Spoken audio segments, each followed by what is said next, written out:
Hi Erickson Library, this is Rhonda, and today we had a figure knitting class on Zoom and it was really fun. Thank you to the people that were able to join us live and participate. Yeah, they did a great job. We did butterflies and snakes, so I wanted to record this video for the people that picked up the finger knitting kits but weren't able to join us live so I can teach you how to finger knit. So we're going to be making a butterfly, and basically I'm left-handed, so I like to knit with the left hand as my main hand that I'm going to weave the yarn with. So if you're right-handed and you feel more comfortable using your right hand, then definitely do that. Okay, so to start with, you had two different colors of yarn in your kit. So with the butterfly, basically one color is going to be the bigger part of the butterfly, and then the secondary color will be the smaller part of the butterfly. So you can decide which color you want to use for which. And there was enough yarn in there that you probably can make two butterflies, or I will be doing a video of how to make a snake. So if you have enough yarn left and you want to use that yarn to try to make a snake too, that would be great. So you're going to start with you're going to leave a little bit of a tail, and we will need that piece later and I'll show you why. But you're going to start with the piece of yarn between your thumb and your index finger. So that's your piece that's hanging down. Okay, and I'm actually going to do it like this so you can see what I'm doing.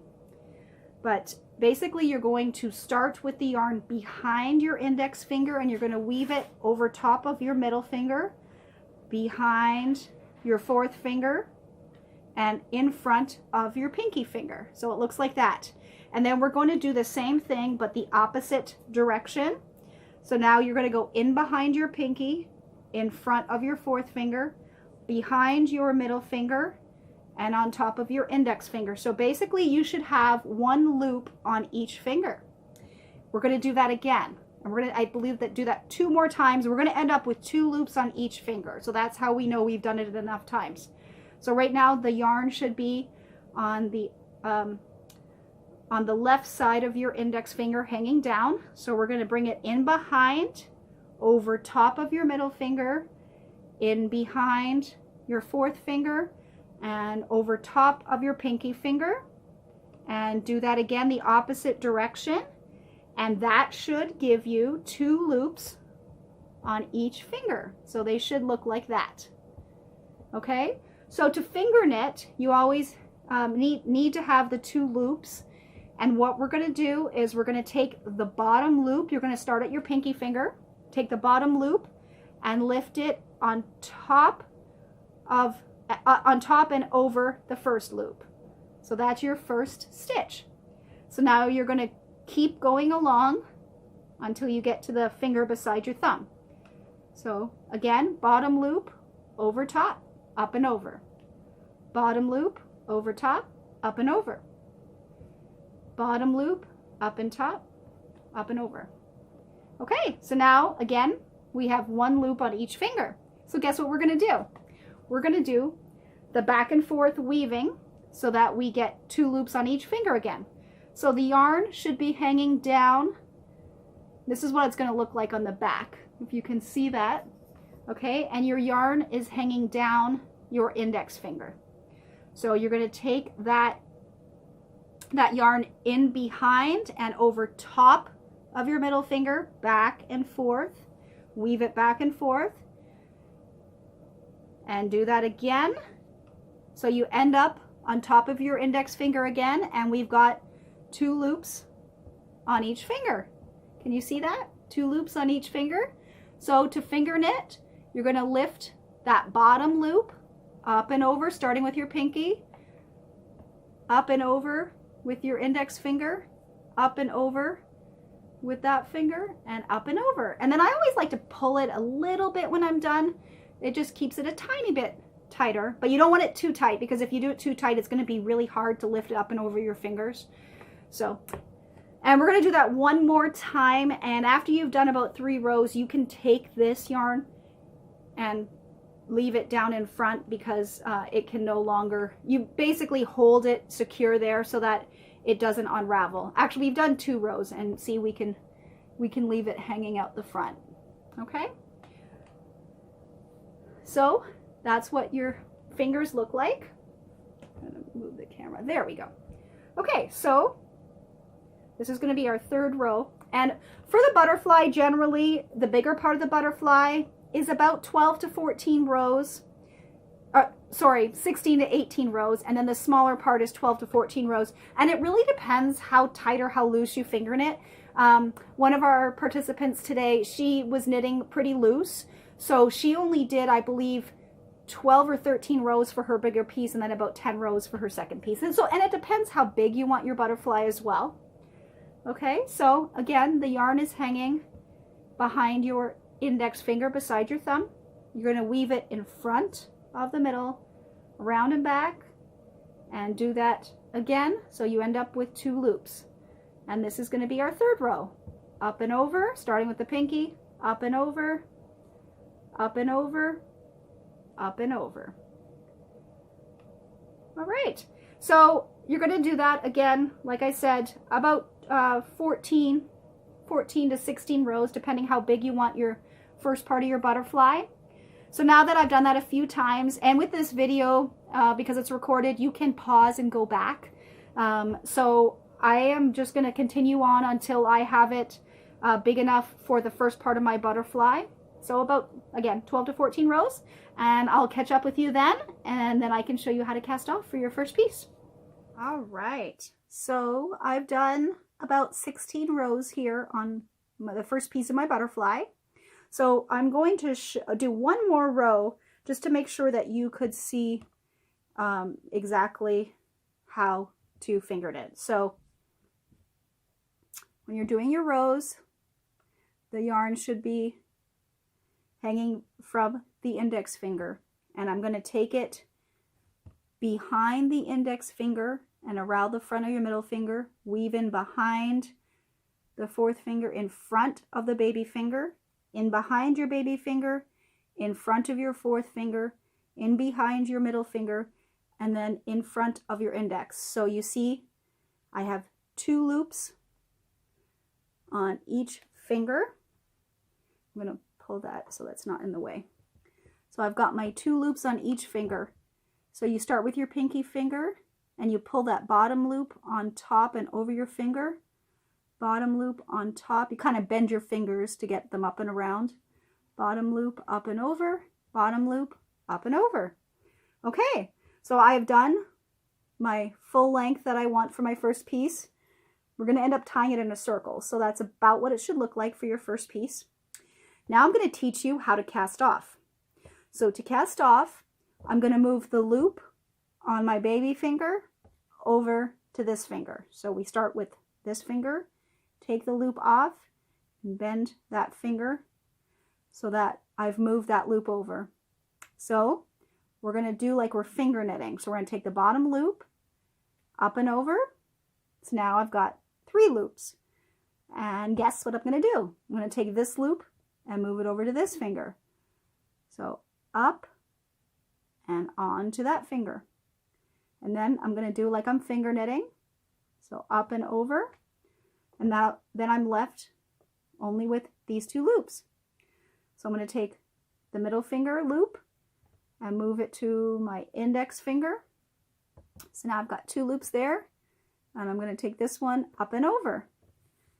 So, and I didn't tell you at the beginning of the video, but you will need a pair of scissors. So you can, if you don't have a pair of scissors with you right now, you can pause the video, go grab scissors. But you're going to want to keep this loop on your finger, and I will show you why. So you're going to take your scissors and you're going to cut, you know, leave a little bit of a tail. So you're going to cut it.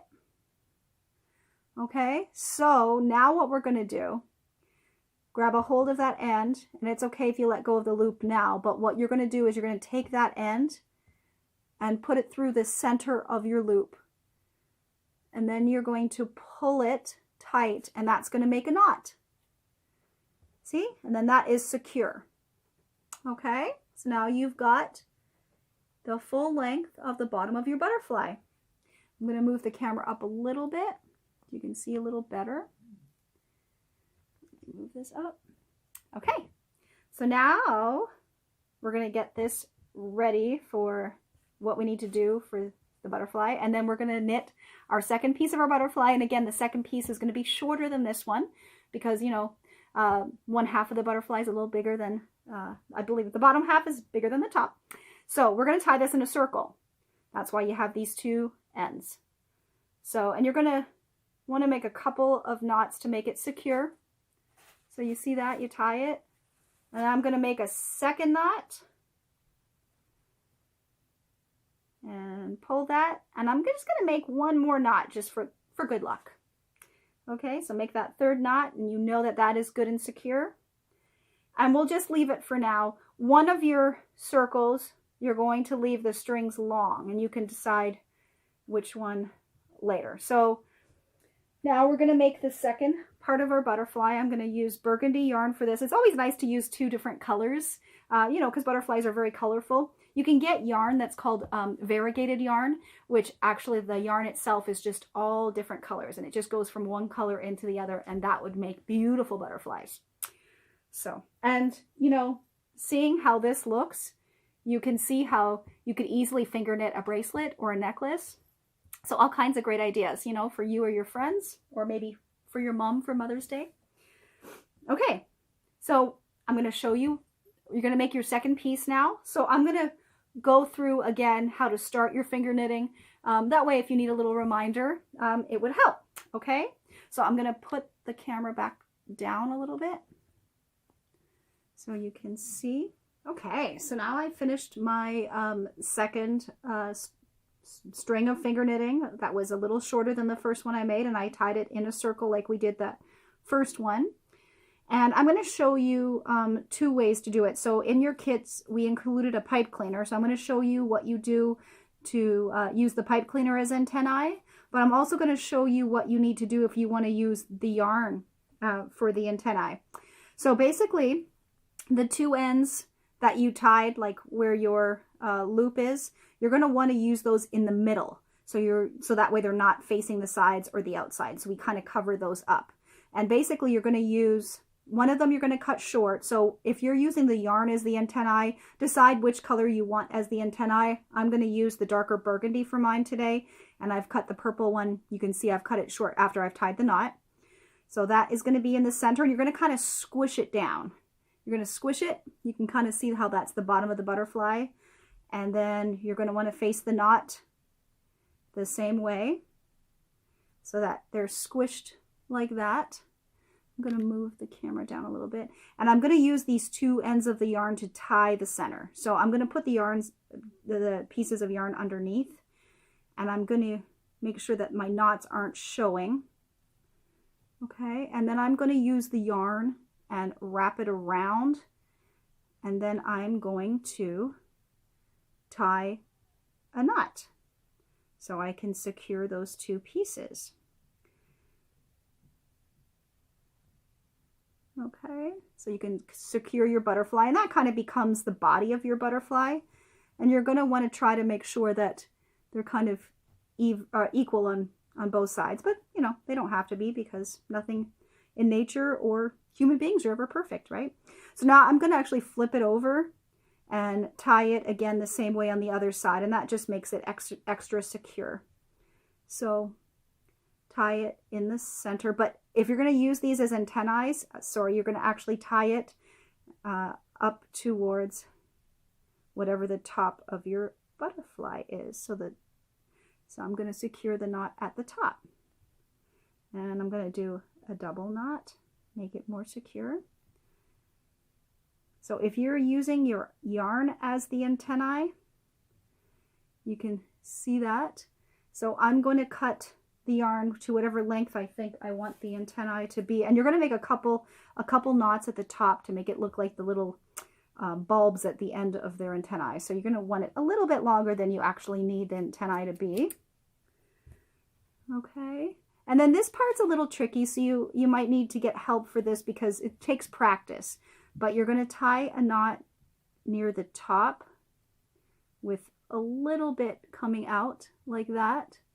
And then you're going to tie a couple knots the same, kind of on top of each other, to make that knot a little thicker. And that does take practice because you have to kind of hold the knot as you're pulling it so it knots on top of itself. And I'm going to do at least one, maybe two more. So you kind of hold it in place and knot it. And then I'm going to, I think that end piece is a little longer than I want it. There we go. And so you can kind of see how you make the antennae for the butterfly. And I'll do the same thing on the other side. So you can kind of see how that looks. I definitely like the pipe cleaner, you know, for the antennae, but the yarn definitely works as well. So that's that one. So I'm going to show you what to do if you're going to use your pipe cleaner. So again, you've got your butterfly tied, secured in the middle and knotted so that it already looks like a butterfly. Now we just need to add the antennae. So you take your pipe cleaner, I would fold it in half. So, you know, fold it in half like that. Okay, so you're going to, and what you're going to want to do is leave a little part at the bottom, and I kind of twist it. So that's like, it's hard to see against my purple of my top because the black kind of blends in. So it's going to look like that. That's the bottom of your butterfly. And then with your antennae at the top, you kind of twist them around. Maybe if I move the camera up a little bit. There we go. Yeah, so you kind of twist the antennae around a little bit, and then you can fold the ends in if you want, or you can leave them like that. And that is your butterfly with the pipe cleaners. There's your body. Or with the yarn. So I hope you had fun doing that. Just such pretty butterflies. It makes me look forward to spring, which will hopefully be coming soon. And I hope you practice finger knitting and have fun making all your different creations. And, you know, just by what I showed you today, you can make bracelets, necklaces, and maybe you can come up with some more creative things. So thank you so much for joining me today. I hope you enjoyed the finger knitting class. Take care. Bye.